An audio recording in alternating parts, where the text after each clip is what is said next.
Boker Or, Shabbat Shalom, Vorach, Chodesh Tov et Sameach, Bezrat Hashem, Mishi Nichnas Adar, Marbim, Besimcha, Sheniske Lagdil Torah, Leadira Betachlit, Shalirat Shamaim. Nous sommes aujourd'hui le vendredi 12 du mois de février et le Rosh Chodesh Lamed du mois de Shvat, mais Rosh Chodesh Adar, Bezrat Hashem, comme vous l'avez entendu et su, on l'avait déjà enseigné il y a plusieurs années dans TorahTreim.net, une grande ségoula de dessiner un poisson, de mettre dessus Adar, Mazal, Dagim et de mettre Bezrat Hashem, Mishi Nichnas Adar, Gam, Marbim, Besimcha. C'est bien de marquer tout cela sur ce dessin-là et vous le laissez chez vous, au bureau, partout où vous voulez.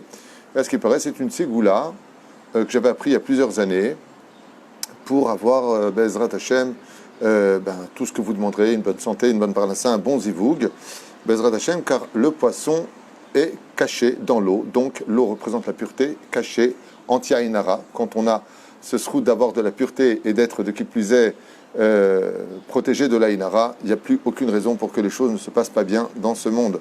D'où le poisson du mois de Chodesh Adar. On dira quelques mots sur la paracha de la semaine, paracha donc de Mishpatim, à propos de ce que nous enseigne le Orach Chaim HaKadosh, pris du livre, du feuillet Mishkan Shiloh, qu'on va rajouter bien entendu dessus des choses, c'est juste pour me donner un kivoun sur l'enseignement avec l'aide d'Hachem. Et le shiur de ce matin, acheté par Yaakov Mordechai pour l'élévation de l'âme de mon beau-frère, Georges Eliaou Ben Simcha Alice. Donc c'est pour mon beau-frère, acheté par un ami, que Dieu le bénisse. Lui, toute sa famille, Bezrat Hashem, il a aussi acheté une liste de shiurim, Sheniske, Leferet Otam, Lachar Miken, Bezrat Hashem, Techef Umiyad. Je rappelle à vous tous que vous pouvez tous aussi acheter des shiurim, Bezrat Hashem, Beito Bismano, qu'on fera au fur et à mesure.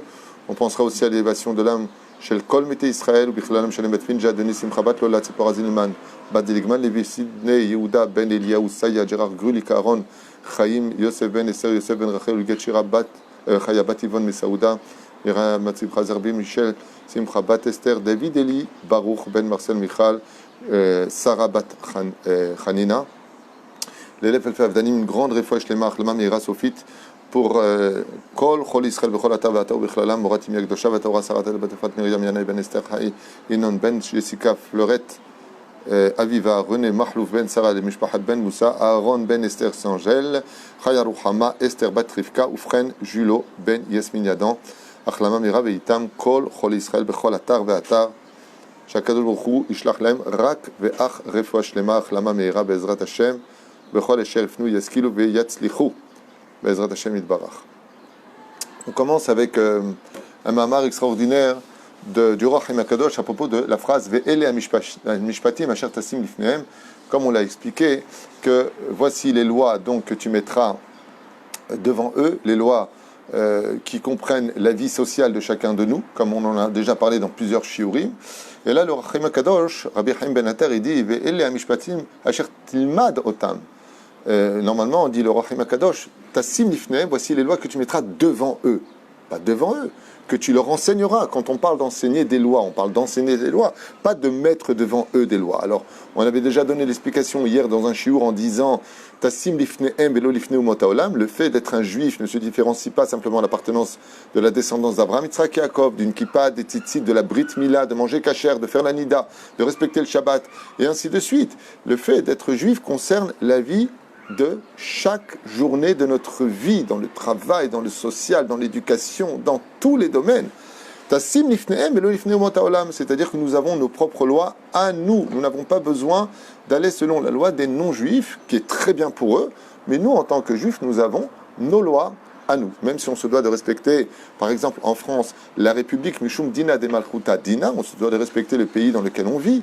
C'est évident, quand on est invité chez quelqu'un, on fait ce que le Baal Habayit nous demande. Sauf, si bien entendu, ce qu'il nous demande va contre la Torah. À partir du moment où toute ordonnance de Dina de Malchuta Dina va contre la Torah, eh bien, nous n'avons pas besoin de les écouter. Mais sinon, tant que ça nous permet de vivre notre judaïsme en toute sérénité et en respectant la Torah d'Hachem, eh bien, il faut respecter la République, il faut respecter les États-Unis avec leurs lois. Par exemple, quand une ambulance passe aux États-Unis, on doit tous se garer sur la droite. On ne roule plus. On se met sur la droite, on ne roule plus jusqu'à ce qu'elle passe. C'est une loi. Ce n'est pas anti-Torah. En Israël, par exemple, même si c'est un pays de juifs, ils veulent se lever pendant qu'il y ait la sirène en souvenir de nos morts. Que Dieu, Bezrat Hashem, repose nos morts, Began Eden Elion. Mais est-ce que c'est un problème de se lever? Est-ce que c'est d'inégoïsme? Selon le Rav Ovadia, non. Donc, c'est pas interdit, c'est pas demandé par la halakha. Lève-toi pour ne pas fâcher les gens, pour qu'il y ait de la hardoute, parce que comme ça, marpat lecha, ma baya shelcha. C'est pas des lois juives, mais c'est pas anti-Torah. Tout ce que tu peux faire qui n'est pas anti-Torah, tant que tu fais plaisir aux autres, pourquoi pas? Tant que c'est bien entendu un interdit. Alors pour en revenir à ce que dit le Rachim HaKadosh, il dit normalement on aurait dû lire Asher Tassim Lifnehem, que tu mettras devant eux.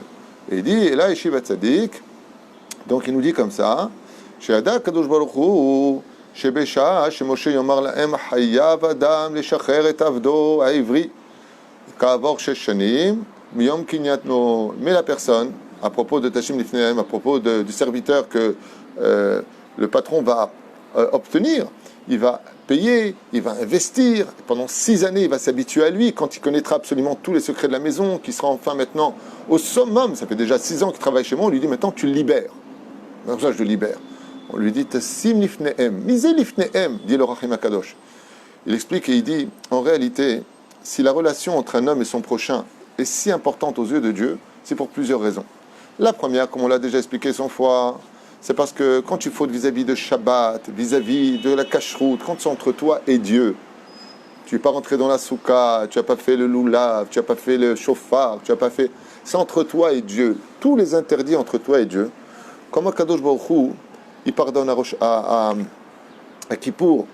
Akadosh Baruch Hu, il est Rahman. Akadosh Baruch Hu, dès que tu fais tchouva, il oublie tout de suite. Mais c'est entre toi et lui. Mais les fautes entre toi et ton prochain, Akadosh Baruch Hu, il ne peut pas se mêler de ça. Il n'a pas le droit dans ses lois à lui de se mêler. Tu as fait du mal à quelqu'un, c'est extrêmement grave. Parce que jusqu'à ce que la personne elle-même te pardonne, toi, tu n'es pas pardonné dans le ciel. Ça veut dire que Dieu il te dit, va dans le monde futur. En ce qui me concerne, c'est bon. Tu as fait tchouva en ce qui me concerne, va dans ton Olam Haba. Tu viens pour aller au Olam Haba, la porte elle est fermée. Tu m'as dit de rentrer. Il dit, vis-à-vis de moi, tu es naquis. Tu es propre. Mais vis-à-vis de quelqu'un en bas, tu n'es pas propre. Vis-à-vis de lui, tu lui dois des excuses. Et il ne t'a pas pardonné. À cause de ça, la porte elle est fermée. Ce qui fait que, comme le dit d'ailleurs le verset, il faut être propre dans ce monde vis-à-vis de Dieu et vis-à-vis des hommes. Pas simplement vis-à-vis d'Hachem, même vis-à-vis des hommes. Il faut être quelqu'un de propre. Même s'il y a des fois, il y a un peu des gens qui sont un peu bizarres. Des gens qui cherchent un peu des problèmes à droite et à gauche. Abal Kikaron, reste correct. Comme dit ma mère, que Dieu la bénisse, quand quelqu'un te casse les pieds, tu dis venir, tu lui fais un style un pouce. Allez, vis ta vie et laisse-moi vivre la mienne, laisse-moi tranquille. Mais la reine, c'est parce que pas de rapport avec moi, des fois j'envoie des pouces à des gens, ça n'a pas de rapport avec ça. Le Pérou, c'est d'abord, moi je pense comme ça, toi tu penses comme ça, lui pense comme ça. On a tous notre façon de penser, notre façon d'étudier, notre façon d'exister. Aval, malgré tout, il ne faut pas que ça empiète sur le domaine de l'autre. Alors le Rachim HaKadosh nous apprend un chidouche qui n'est pas vraiment un chidouche pour nous parce qu'on l'a déjà étudié, du Rachim HaKadosh. Mais cette opinion-là, elle est à retenir. Mazé lifnehem. Eh bien la Torah vient nous apprendre ici, non pas va leur enseigner les lois de la vie sociale pour chaque juif, mais va mettre devant eux-mêmes la vie sociale. Et pourquoi? Parce que tout ce que tu fais de bien, tu le récupères pour toi. Chaque fois que tu rends service à un juif, tu le récupères pour toi. Lifnehem, devant vous. Ce qui fait que quand toi-même, vient la 6e année, et qu'on te dit maintenant il faut libérer ton esclave, oui, pourquoi tu dis lifnehem? Parce que peut-être qu'un jour toi aussi tu seras esclave et que tu attendras la fin des 6 ans pour être libéré. Autant que la personne qui était esclave chez toi demandait à être libérée. Alors ne vois pas ton petit poids personnel face au fait que d'être bien avec l'autre, c'est rendre service à l'autre. Ne vois pas le fait que tu es vachement investi et que c'est pas normal que maintenant je m'en débarrasse, comme dirait l'autre, mamashlo.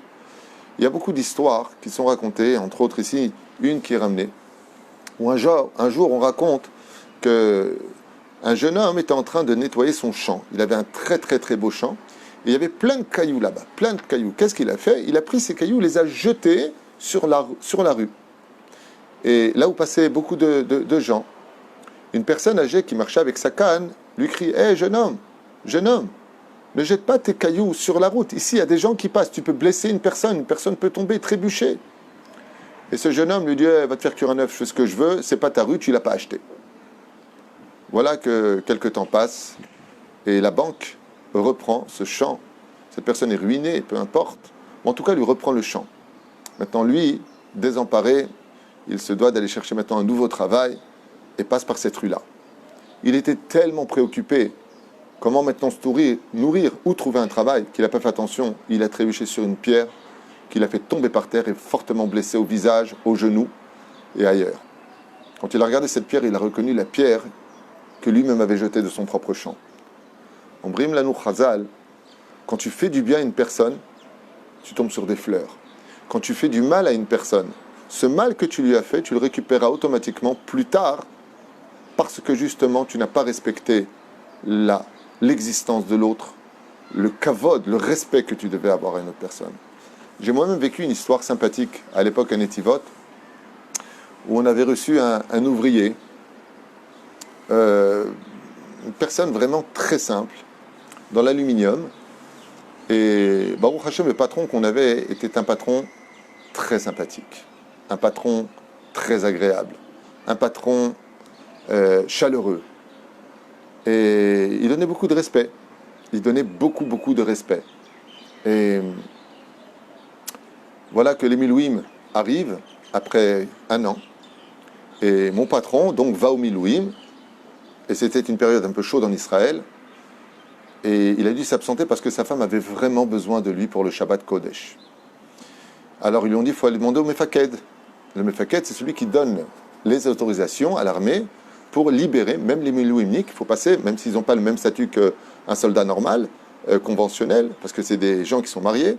Mais là, par contre, il y avait une situation qui était un peu chaude et il fallait absolument que tous les réservistes soient présents. Et à sa grande surprise, cet ouvrier qui avait travaillé que 6 mois chez lui et qui avait trouvé un autre travail ailleurs, se retrouve être le Mefaked, qui était l'ouvrier de mon patron à l'époque. Et quand il a vu, alors le Mefaked s'est levé, il dit « Oh, je t'emprunte, comment ça va? Quoi, tu fais tes milouim ici? Je ne savais pas. » Il dit « Justement, je suis content de te voir, alors tu as trouvé un nouveau travail. » Il dit « Oui, Baruch Hashem, c'est plus proche de la maison, j'espère que vous allez bien à l'usine. » Et il lui a dit à ce moment-là, justement, j'ai besoin d'un ishour pour Shabbat Kodesh. Il a regardé, il dit, est-ce que je peux refuser un ishour à mon ancien patron? Il lui a fait le ishour et il lui a donné pour qu'il puisse être libéré le Shabbat Kodesh. Puisque ce shiur est pour mon beau-frère, j'aimerais raconter une histoire qu'il a vécue justement 2 ans avant son départ. Mon beau-frère était une personne qui avait beaucoup, beaucoup de respect pour tout le monde. Que tu sois important ou pas important, il te donnait la même relation, il te donnait le même langage et il te donnait la même empathie. Et il avait des ouvriers, africains entre autres, qui travaillaient dans le prêt-à-porter, qui est devenu le prêt-à-laisser. Et parmi les personnes qui travaillaient chez lui, donc il y avait des personnes de couleur, des personnes de religions différentes, mais mon beau-frère ne faisait aucunement attention à ce genre de choses. Pour lui, un humain, c'est un humain, chacun se respecte là où il est. Et il rigolait avec lui. Quand il allait manger, il l'invitait à manger. Quand il partait acheter des cigarettes, il lui demandait si vous voulez des cigarettes. Il avait cette relation extraordinaire de mettre tout le monde à son propre niveau. Je ne suis pas plus que les autres, vous n'êtes pas plus que moi. Là, nous, on est tous humains, à Kol Beseder, nous on est juifs, vous êtes musulmans, vous êtes chrétiens, vous êtes bouddhistes. Chacun, soit ce que tu es, à écart qu'on se respecte les uns les autres. C'était vraiment quelque chose qu'il vivait de façon très naturelle. Seulement voilà, qu'un jour, il y a eu une histoire où des personnes de mauvaise influence ont parlé à son ouvrier et qu'il devait exiger de lui beaucoup plus, c'est un truc de folie. Vous avez compris, il voulait beaucoup plus d'argent. Et qu'est-ce qu'il a fait? Il a décidé, sous les conseils de mauvaises personnes, d'aller au prud'homme et de prendre un avocat. La somme qu'ils ont exigée était complètement débile, inappropriée et injustifiée. Seulement quand tu vas au prud'homme face à des gens qui vont venir avec des larmes, oui, c'est pas juste, et j'ai travaillé, ok. Quand est arrivé mon beau-frère au prud'homme et qu'il l'a vu, il a pris le dossier et il l'a posé, il a dit « Je ne peux pas ». Et comment ça, tu ne peux pas? Il lui a dit « Mais cet homme que je suis en train d'attaquer ne m'a fait du bien toute sa vie. Il m'a toujours respecté, il m'a toujours demandé si j'avais besoin de quelque chose, il m'a toujours avancé de l'argent quand j'avais besoin, il a toujours été là pour moi. » Et quand mon beau-frère est arrivé, il lui a dit « C'est moi que tu veux attaquer? Je suis venu. » Il lui a dit « Jojo, je te demande pardon. » Et il s'est mis à pleurer. Il lui a dit « Est-ce que je peux te rendre du mal alors que tu m'as fait pendant toutes ces années que du bien ?» Zema Shomeret Torah Gdosha. Asher Tassim Lifnehem. Quand tu mets quelque chose devant toi, Parce que le bien que tu apportes à l'autre, il revient devant toi. Comme on raconte l'histoire de ce Lubavitch à New York, sur le pont du New Jersey, qui va changer une roue à une voiture qu'il ne connaissait pas. Il ne connaissait pas. Il a vu un homme très bien habillé avec une très belle voiture qui était désemparé. Il a pu commencer à descendre. Il fallait changer sa roue.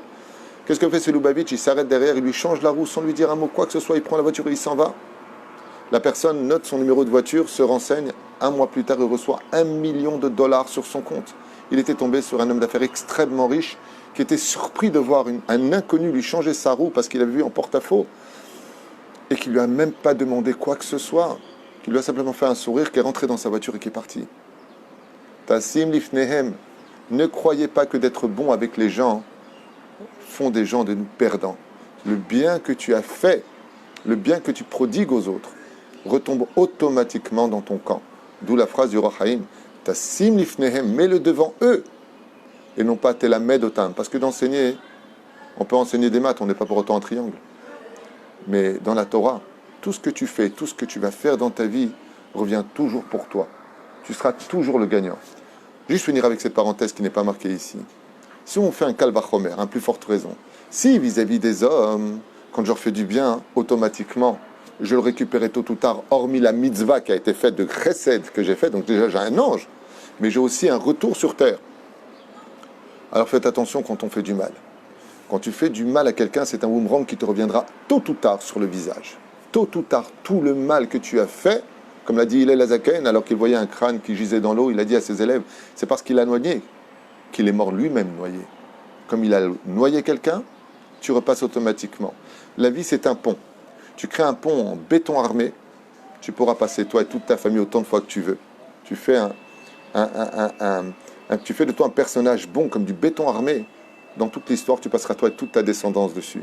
Tu fais un pont de paille. Le jour où toi-même, tu devras passer dessus, il s'écroulera et tu mourras avec Chas Shalom. Et la reine Adam Tzech Me'od Leizaher, et de retenir que si vis-à-vis des hommes, ça nous revient en boomerang, pour le meilleur comme pour le pire, à plus forte raison vis-à-vis d'Hachem. Quand quelqu'un il a été Shomer Shabbat, la femme avec le kissouille, c'est très dur de porter le kissouille pour une femme. Il y a des concessions, les tzitzit, la prière le matin, mincha, arvit, kashrut, passe restaurant, la vache à l'homme, pas ceci, pas cela, ne prends pas, ne dis pas, oh, ça fait quand même beaucoup. Je ne dis pas du tout. Si vis-à-vis de l'homme, tu récupères tout, alors vis-à-vis d'Hachem, le salaire à la différence de l'homme, c'est qu'il pour l'éternité, mieux vaut se donner un tout petit peu et faire un peu d'effort pendant 80 ans, 90 ans de sa vie, 100 ans de vie. Combien on va avoir de vie? Pour un salaire incommensurable, Tassim Lifnehem, il dit à Kadosh Baruch Hu. Vous connaissez tous cette histoire et je finirai avec ça pour ce Shabbat Shalom que raconte le Chafetz Chaim. Raconte l'histoire d'un patron qui a demandé à son serviteur qui partait à la retraite d'aller lui rendre un dernier service. Alors il lui a dit oui, bien sûr. Après 45 ans de travail chez vous, tout ce que vous voudrez. La personne était âgée et il lui dit mais prenez un grand cahier avec vous parce qu'il y a beaucoup à apporter. Vous m'apportez 10 kilos de pommes de terre, 15 kilos de sucre, 14 kilos de farine et 10 kilos de pâtes. Et vous prendrez 5 gros paquets de riz. Et la personne qui était âgée lui dit mais je ne comprends pas, juste pour mon dernier jour, vous me demandez autant de choses à lever dans une charrette, je suis tellement fatigué. C'est comme ça que vous me demandez de vous quitter, ce souvenir-là que vous me laissez. Et à ce moment-là, le patron le regarde comme ça et lui dit tu as raison, je te demande pardon, c'était juste que je voulais t'offrir pour toi et toute ta demeure que quand tu pars, tu ne manques de rien pendant plusieurs mois, à part la paye que je vais te donner. À ce moment-là, le vieux, il dit, non, il y a encore de la place. Alors, on était avec 4 gros paquets de riz, d'accord, de 5 kilos chacun. Et alors, qu'est-ce qu'on fait maintenant? De l'huile, on peut mettre, il y a encore de la place pour les olives, il y a encore de la place, il y a encore de la place. Comme ça, il dit à Kadosh Baruch Hu. Il dit, vous croyez que j'ai mis sur votre dos 613 mitzvot pour vous casser votre vie, vous casser votre dos, vous vous trompez. Tout ce que vous faites dans votre vie, ce n'est que pour vous.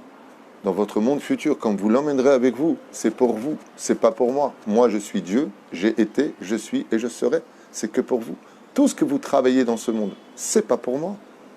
C'est pour votre maison à vous, dans un monde d'éternité. Shabbat, Shalom, Vorach, et qu'on ait que de très très bonnes nouvelles pour chacun de nous pour ce mois où tout est possible, tout peut se renverser pour devenir merveilleux Bezrat Hashem. Et n'oubliez pas que le plus grand des héros, c'est pas celui qui s'est crié, insulté et s'énerver.